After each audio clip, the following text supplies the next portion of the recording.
Dear students, welcome to the classes of Ray Academy. Today we are studying basic accounting terms और basic accounting terms में आज जो करेंगे that is आज जो पढ़ेंगे और समझेंगे that is liabilities. Claim of amounts against the entity और एंटरप्राइज।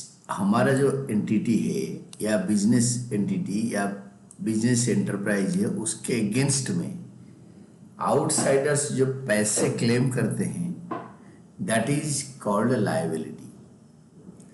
तो liabilities mean amount owed, owed मतलब उधार लिया है, पेबल मतलब देना है by the enterprise to outsiders. Liability towards the owners, मालिक के लिए जो उधारी होता है या प्रोप्राइटर या partner this of the business is termed as internal liability. ये बिजनेस का अंदर का लायबिलिटी है, internal liability. And liability towards outsiders and liability towards outsiders बाहर वालों के लिए other than owners is termed as external liability. जो मालिक को ओनर को जो पैसे देना है बिजनेस को दैट इज कॉल्ड कैपिटल, बाहर वालों को जो देना है that is called external liability, और कैपिटल का दूसरा नाम होता है internal liability. External liability arises because of credit transactions और loans taken. Examples of external liability are creditors, जिनसे हम उधार पे गुड्स खरीदा, बैंक ओवरड्राफ्ट, एक साल से कम टेन्योर का लोन लेना बैंक वगैरह से, लॉन्ग टर्म बोरोइंग, एक साल से ज़्यादा टाइम के लिए बड़े लोन्स लेना, एंड अदर लायबिलिटीज, और कोई भी लायबिलिटी जैसे outstanding telephone bill, outstanding wages, इस टाइप का। Liability is further classified into liability और भी होता है that is non current liability and current liability.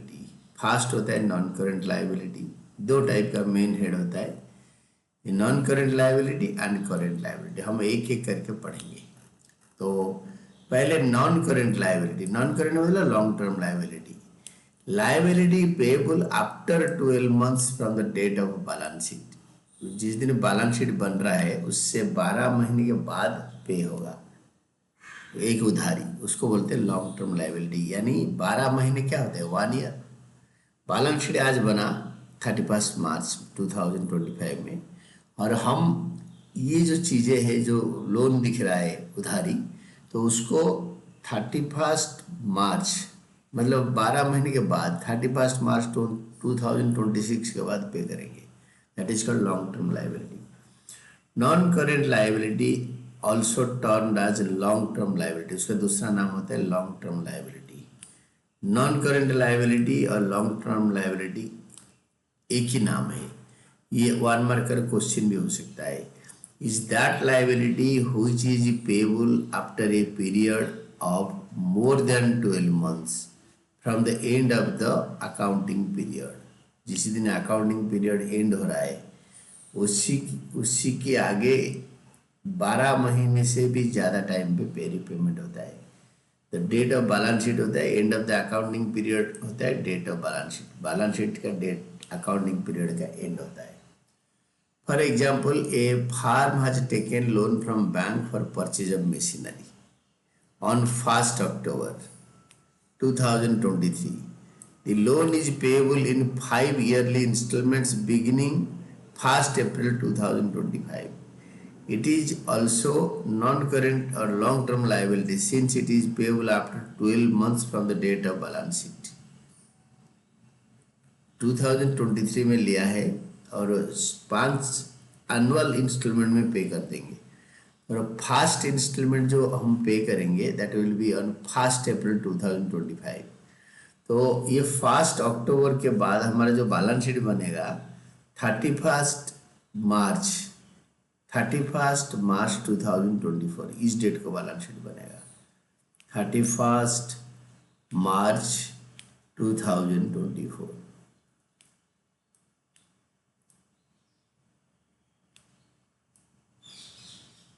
इस दिन जो बैलेंस शीट बनेगा, इस दिन का जो बैलेंस शीट है, इस दिन बैलेंस शीट में ये वो सपोज हमने लिया था मशीन इंस्टॉलमेंट में 1 करोड़ का, तो 1 करोड़ का लोन वो रिपेमेंट होगा 1 अप्रैल 2025 को।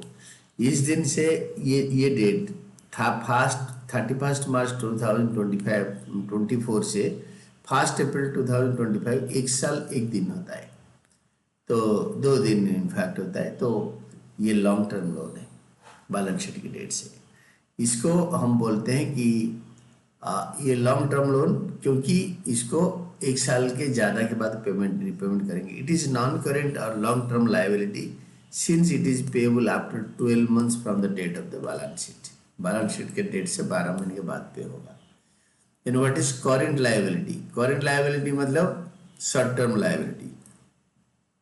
Current liability is payable within 12 months, 12 महीने का अंदर अंदर पे होता है from the date of the balance sheet. यानी इस साल का बैलेंस शीट में दिख रहा है, अगले साल के बैलेंस शीट बनने से पहले पे हो जाएगा। Current liability also termed as short term liability. Current liability को भी शॉर्ट टर्म लाइबिलिटी बोला जाता है। It is current liability is that liability which is payable within 12 months, within 12 months from the end of the accounting period or the date of the balance sheet। जिस दिन balance sheet का date बनता है उसी दिन से 12 महीने का अंदर पे होता है। For example, a firm has taken loan from bank on 1 September 2023 and it is payable on 31 August 2024। तो इस दिन जो बैलेंस शीट बनेगा 31 मार्च 2024, इसी में ये करेंट लाइबिलिटी में दिखेगा, क्योंकि 31 मार्च 2024 से 31 अगस्त कितने महीने होता है ये देखो, 31 मार्च 24 से 31 अगस्त 2024।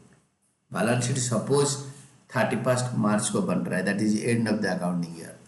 तो अप्रैल, मई, जून, जुलाई, अगस्त 5 महीने में पे हो जाएगा। It is a current liability since it is payable within 12 months from the date of balance sheet। Balance sheet बनने का 12 महीने का अंदर पे होता है। Classification of liabilities in case of a companies act schedule 3 of the companies act 2013। तो liability under schedule 3 of the companies act 2013 is classified into current liabilities and non current liabilities. They are defined as follows. Current liability कैसे दिखाया जाता है और non current liability, they are defined as follows. Current liability होता है, current liability को company act ऐसे define करता है, a liability is a current liability if it satisfy any one of the following 2 criteria.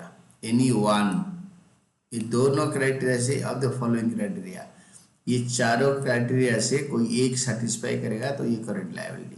First criteria, it is expected to settle in company's normal operating cycle. Normal operating cycle company का 12 महीने का होता है, usually 1 accounting year, उसके अंदर settle हो गया।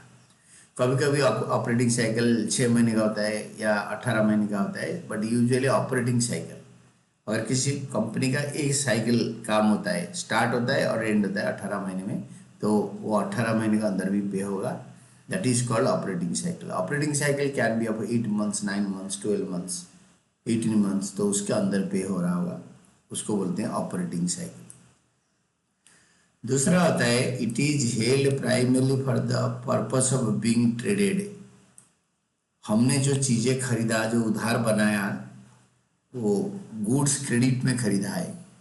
Suppose हम बुक सेलर है, बुक खरीदा और बेचेंगे। सपोज हम बुक मैन्युफैक्चरर हैं, पेपर खरीदा, प्रिंट करेंगे, बेचेंगे। तो ये जो चीज़ें खरीदा है वो ट्रेडिंग के लिए खरीदा है, सामान लाया है, रखेंगे, बेचेंगे और वो पैसे उसको दे देंगे, ये पर्पस है, ट्रेडिंग पर्पस। ऐसे नहीं मशीन खरीद के रख लिया। Third part, it is due to be settled within 12 months after the reporting date. जिस दिन से ये रिपोर्ट हो रहा है, मतलब उधार ले रहे हैं, उसके 12 महीने का अंदर पे करेंगे। Then the part, the company does not have an unconditional right कि हम जब भी मन करे डेफर कर देंगे पेमेंट को, 2 साल की जगह पे 6 साल कर देंगे, ये 6 महीने की जगह पे 22 महीने कर देंगे। Unconditional right to defer settlement of liability for at least 12 months after reporting date. जिस दिन खरीदा that is called reporting date, balance sheet बनाया, उसके बाद हमारा राइट है कि हम 12 महीने से ज़्यादा के लिए वो पेमेंट को डेफर कर सकते हैं। हमारा एग्रीमेंट है क्रेडिटर के साथ कि भाई हम आपके पेमेंट 12 महीने के अंदर दे देंगे, आप तो 12 महीने के बाद देंगे या 13th मंथ का एंड में पे करेंगे। ये अनकंडीशनल राइट नहीं होना चाहिए। देन ये होता है करेंट लाइबिलिटी का 4 कंडीशन। ये चारों कंडीशन से कोई एक अगर सेटिस्फाई हो गया then the liability is termed as current liability.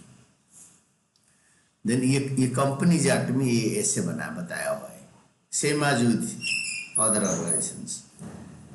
Then ये आपके second part, non current liability, लंबा उधारी। Non current liabilities are those liabilities which are not current liabilities. Obviously जो करेंट लाइबिलिटी नहीं है तो नॉन करेंट लाइबिलिटी है। Operating cycle means the time between the acquisition of an asset for processing and it's a conversion into cash and cash equivalent. चीज़ें खरीदा, बनाया, बेचा, this is called operating cycle. If the operating cycle can not be identified, अगर operating cycle 18 महीने या 14 महीने है, if the operating cycle can not be identified, अगर पता नहीं चला कितने दिन का ऑपरेटिंग साइकिल है, it is taken to be period of 12 months। Very interesting चीज़ है। ऑपरेटिंग साइकिल कितने दिन का है पता नहीं है तो ये 12 महीने लेंगे। एक company account is a part of syllabus of 12th standard. 12th standard के सिलेबस में कोई, बट आपको इंडियन जो अकाउंटिंग सिस्टम में कंपनी अकाउंट के बारे में भी पता होना चाहिए। If you are today in 11th, tomorrow you are in 12th, तो आपको ये सारे पता होना चाहिए। Then next time we'll be studying about assets. Today this was the all about your liability. Liability basically 2 type का होता है, current and non-current, यानी current liability and non-current liability, short term liability and long term liability. This was the concept of liability.